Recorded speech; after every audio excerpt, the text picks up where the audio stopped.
with Tao. Existence works in its own way, not obligated to respond to you.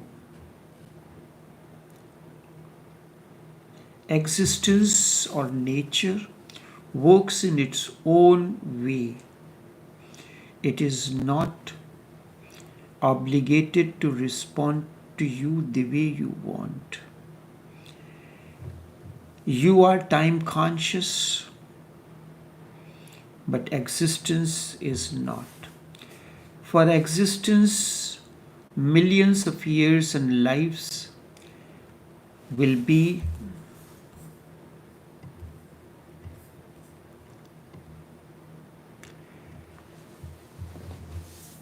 meaningless,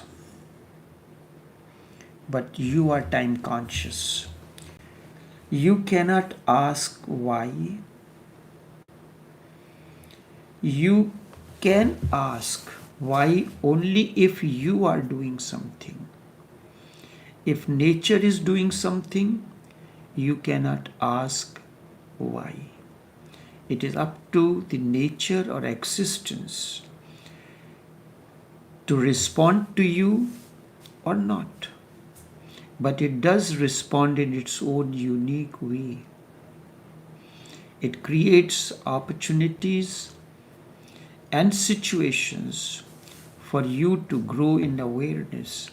Maybe it is not responding to you the way you want it. Maybe it is not responding to you the way you want it. And nature is not responsible. It is not going to answer you. It is completely silent. It speaks through silent gestures and creates the opportunities for you to grow on your own. Existence is not like a school teacher who will you ask a question and it will respond to you. The way existence responds is unique, mystical, and beyond the understanding of the human mind. And for nature, millions of lives are nothing. For nature, it may be just few seconds. Someone wrote,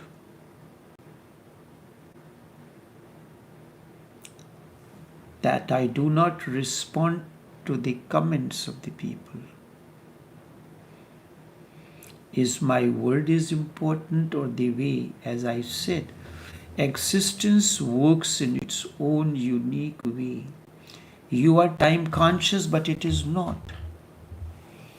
But it continues to work mystically, and you can use the word mysteriously in you by creating situations and opportunities. If you are aware, you know existence is responding to you. If you want the response the way you understand in the outer world, then you are not ready as yet for existence to respond to you. Sufis say the moment disciple is ready, the master appears. Someone said, I had been sending you messages,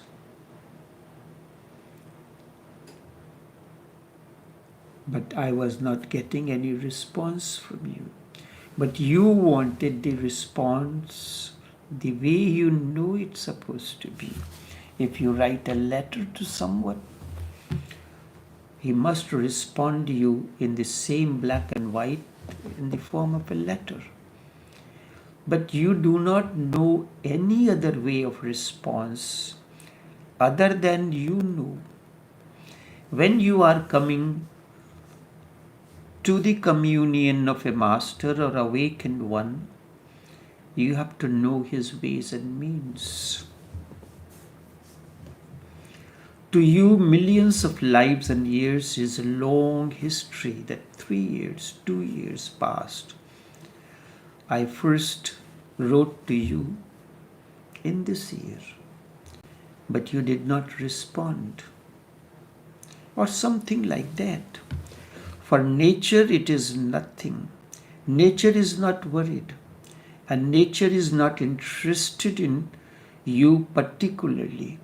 It goes on working and working mysteriously, and someday it will happen. But you cannot ask why, because nature is silent. Master is nothing else but existence, the awakened one. It speaks through silent gestures. Silence is its language that it speaks. Unless you learn the art of deciphering this silence, you are not yet ready for the commune or the response from the Master. If you are worried about why it has not happened yet, why he is not responding, you have to do something. If worry has entered you, why he did not respond to you or why he does not, then you have to do something. Only your doing will help you to come to the point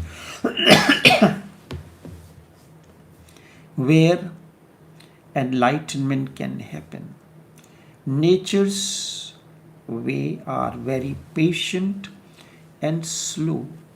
There is no hurry, because for nature there is no limit to time.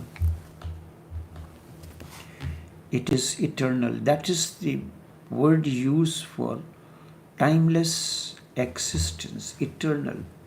There is no beginning, there is no end. The man has come to a point. He has become conscious. He has started asking.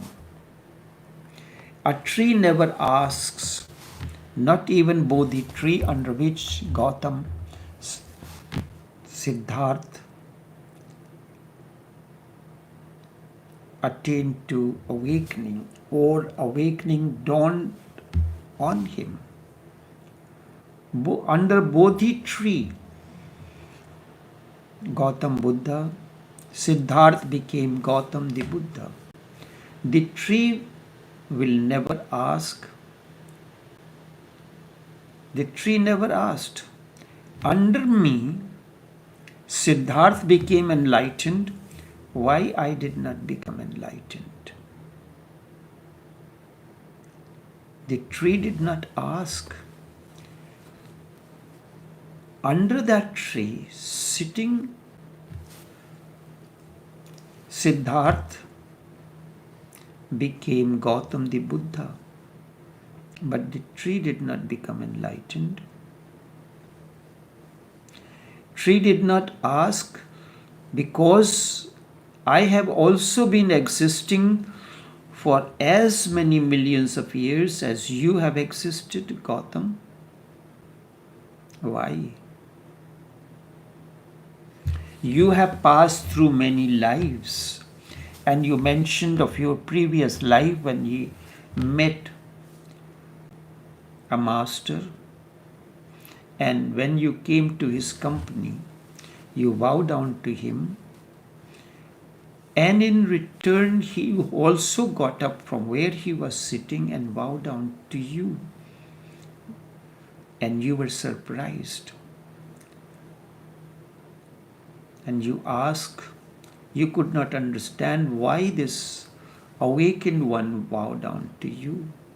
And he said, my time has come to dissolve in the existence, but the day you will attain to awakening, I will not be aware, so I am fulfilling that obligation now. The tree did not ask Gautam or did not complain why I did not attain to enlightenment while you became awakened under me. Gautam, why? The tree will never ask. The tree is absolutely natural and part of the existence. It is flowing with the existence. The questioning makes the man unnatural, and not questioning makes the person ready. When the time will come, it will happen. The unnatural has entered in human being. You have started questioning why it has not happened yet, why it does not happen this way. The questioning is good, but this does not mean you are ready for the response from the existence. The moment you are ready, the existence will respond to you. You do not know the ways of the existence, the way it responds to you in a mysterious ways. The questioning is good because it can lead you to a decisive moment where you can start working upon yourself. Questioning is good because it can lead you to a decisive moment where you can start working upon yourself. And man cannot leave it to the nature. You cannot allow the things to happen on their own because man is a doer. He is a doer, not moved from doing to being. Tree is not interested in doing, but it is more interested in being in harmony with existence. The way existence wants, it is totally satiated with it, satiated with the ways and means of the existence. And it knows when the time will come, it will happen. And the tree is happy that because of me, under my shadow, the dawn of awakening happened to Gautam, to Siddhartha, and he became Gautam the Buddha. And man cannot leave it to the nature. This is not in the human nature. Because man has become conscious. Sometimes it is good to be conscious, but because of this becomes a curse also. Conscious means you are becoming conscious of the time. You are in anxiety. You want to know why I am not being responded. So you very categorically say why I do not respond to the questions that people ask. And I say that I put 100% in whatever I do, but you do not respond to the comments and the comments of the people. You never ask existence. Tree never asked Gautam the Buddha or existence or complained to the existence. Because the man has become conscious, so it has to start working. You cannot leave it to the nature now because of this consciousness. Tree is still in the state of subconscious and unconscious. So it cannot ask the existence or impose anything on the existence. It is not aware of the time. The moment you are conscious, you are aware of the time. Time becomes relevant to you. For the tree, it is not. It is meaningless. That is why man has created religions. No animal, no tree has created any religion. There is no need. And for Buddha, there is no religion. Buddha became religion without any religion. It is the followers who say that this is Buddhist religion. It is not Buddhist religion, it is Buddha's way. Buddha's way. The culinary art is your way of making this dish.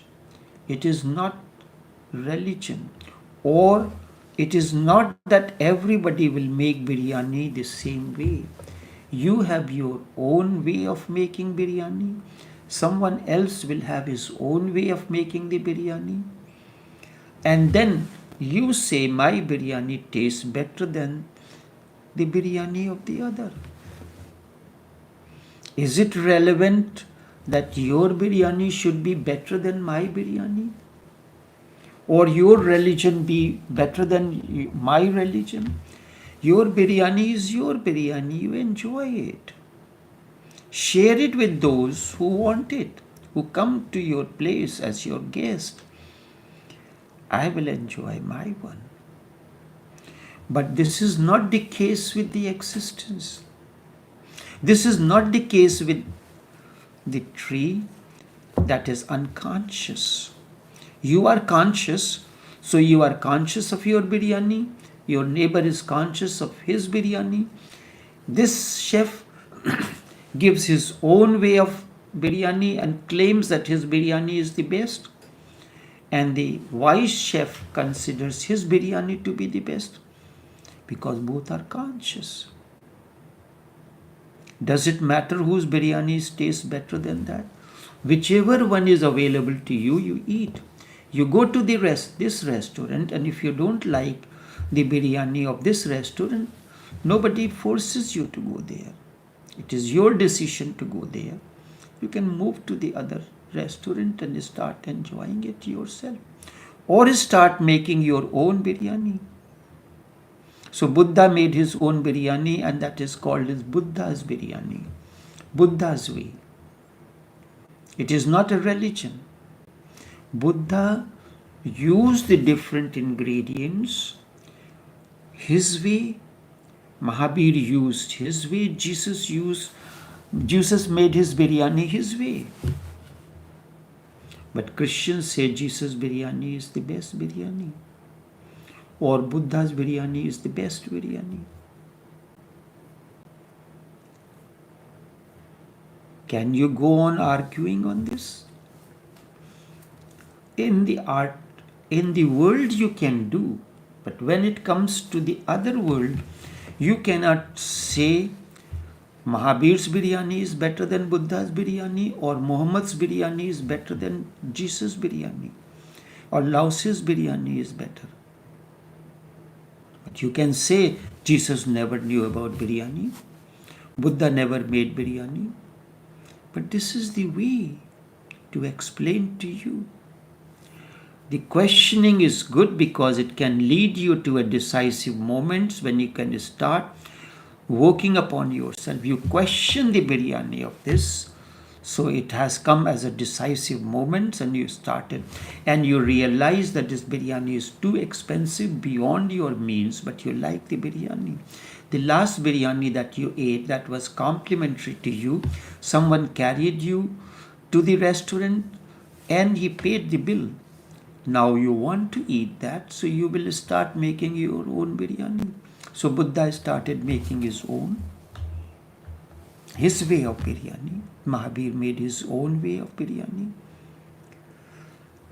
Man cannot leave it to the nature because man has become conscious. You cannot leave it. Once you are conscious, you cannot leave it to the nature. Once you know making biryani, you cannot leave it to the restaurant to make it for you. You will make your own biryani. That's where it comes in. You have to start making your own effort to make your own biryani according to your own taste. So man has become conscious and he cannot leave it to the nature. That is why man has created religions. That is why each chef creates his own recipe books, There is no need. They are not asking. The man, the animals have no religion. There is no need and they are not asking. They are not in a hurry. In the nature, everything is unhurried. Nothing moving so slowly as if it is not moving at all. Continuously repeating the same patterns. Infinitely repeating the same patterns. Man has become conscious. Conscious of what? Man can become conscious of only one thing, that is time. Time is fleeting. And when will it happen? That brings anxiety. Man has become conscious of time, and the moment you become conscious of time, you are thrown out of eternity. You are thrown out of the process of transformation. Then you are not in a hurry. Then you are in a hurry when you are thrown out of eternity. When you are thrown out of the process of transformation, then you are in a hurry. So as man's consciousness evolves more, he is more hurried, he becomes more and more time conscious. Go to a primitive society. They are not time conscious. The more civilized a society is, the more time conscious it becomes. A primitive society is very close to the nature. It is in harmony with the nature. Unhurried. It moves slowly. Just as nature moves. It moves. The more you become civilized, the more you become conscious of time. Really, time cannot be the criteria. How civilized a society is can be known how time conscious it is. Then you are in a hurry and you cannot wait. You cannot wait, then you cannot leave it to the nature. You have to take it in your own hands. People continue out of anxiety, try to get conception. But does it happen? Really, time can be the criteria how civilized a society is. Civilized means how much you are in harmony with the existence.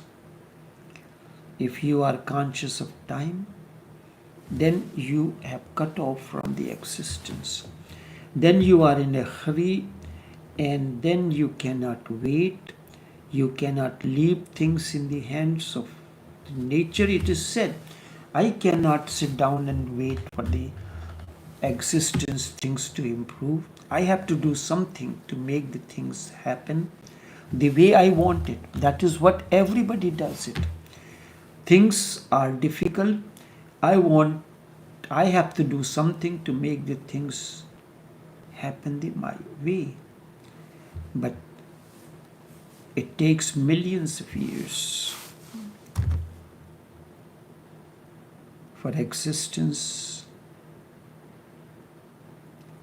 millions of years for someone, millions of lives for someone to be enlightened. But you are in a hurry, you have to take everything in your hands. And man can take it in his own hands. He can do something, and the process can be finished sooner. It can even be finished in a single moment.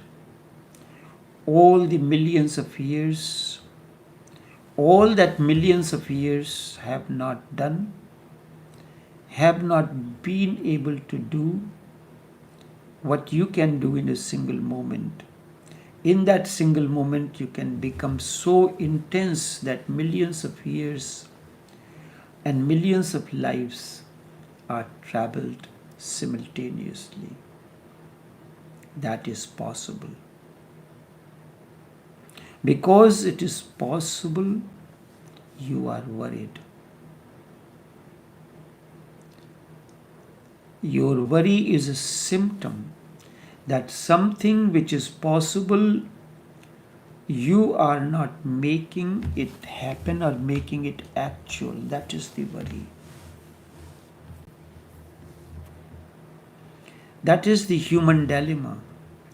You can do it and you are not doing it. That creates an inner worry, inner anguish, and that is your dilemma. When you cannot do it, the question, when you cannot do it, the question never arises. There is no worry. The worry shows that it is possible now that you can take a jump. Many lives which are unnecessary, you can bypass them, and you are not bypassing. You have become conscious. You have come above nature. Introspect until we come back again. Enough for now.